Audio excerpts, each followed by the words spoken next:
We turn now to South Carolina's other Republican senator, Senator Tim Scott. He joins us this morning from his home state. Senator, thanks for being here. Former President Donald Trump has spent a lot of time in the courtroom in recent days, and his opponent, Nikki Haley, says that's a burden potentially for Republicans nationwide to have a standard bearer who's in the courtroom. Does she have a point? She does not. Here's what we know without any question, that this has only exposed the two-tier justice system that many Americans fear. You have a justice system that hunts Republicans while protecting Democrats. Bob, one of the most compelling pieces of evidence towards this fact is Special Counsel Hur's report that said that absolutely without any question, Joe Biden mishandled classified sensitive material. At the same time, you have courts actually targeting and running after Republicans, not just, however, the former president, but whether it's pro-life activists or folks showing up at school board meetings being referred to by this Department of Justice as domestic terrorists.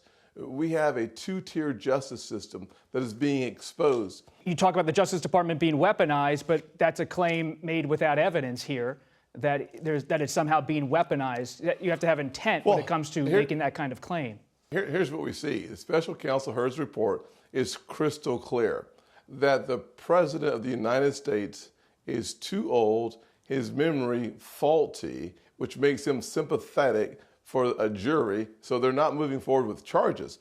But the report is clear, Senator, that he mishandled classified material. That report is and there was no charge, clear, Bob. I think we can agree on that. The characterizations have been highly contested, and there was no charge included in that report. But when it comes to former President Trump, Senator Scott, do you believe the RNC, the Republican National Committee, should be involved in paying his legal expenses, which are mounting? I can only tell you that without any question, when you look at the two-tier justice system that we have that I just reinforced, I think it's important for us to note that without any question, the American people are very concerned about how that would impact their lives. Their issues are very clear, by the way. The American people are more focused on their future than Donald Trump's past. What they're more focused on is making sure that our southern border is secured. We're looking at almost 10 million illegal crossings by the election.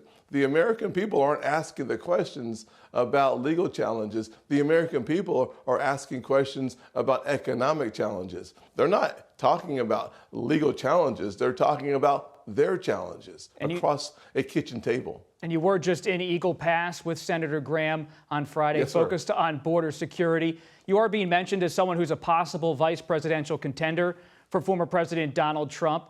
Should you ever become vice president, whether it's this time around or in the future, an important question is, how do you specifically see the role of vice president on the day of congressional certification?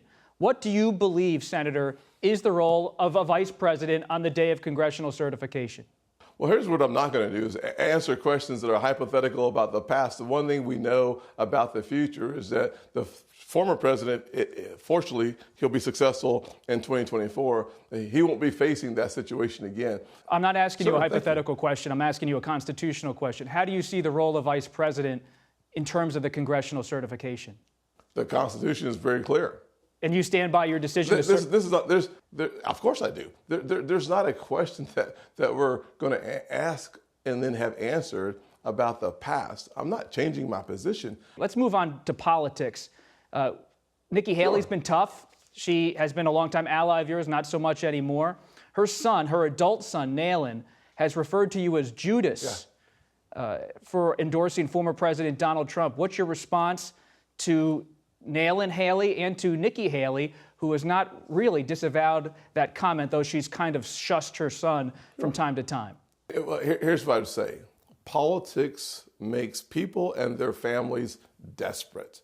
It's unfortunate for a person with the high caliber of an individual that she has been to stoop down to having her and her family refer to me or anyone else as Judas Iscariot or any other name calling. But it's not about me, frankly.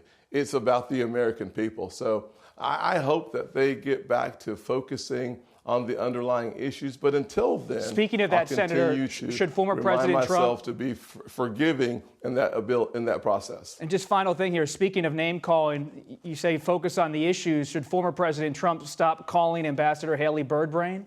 Well, I think her son should stop calling me Judas Iscariot. So there's lots of things that we can talk about, but let's just keep our focus on the American people and why it's so important for us to, as elected officials, to focus on their issues. One of the reasons why President Trump is leading so significantly in the polls, one of the reasons why he actually won more women in New Hampshire in the poll, in the results of the election than Nikki Haley did, because he was focusing on law and order and securing our southern border and safety in our streets, improving our economy. These are the issues that we should focus on, not the back and forth and the challenging times in which we live, and the simple comments that are, they're throwaway comments long term, but they can do damage short term. Senator Tim Scott of South Carolina, we appreciate your time.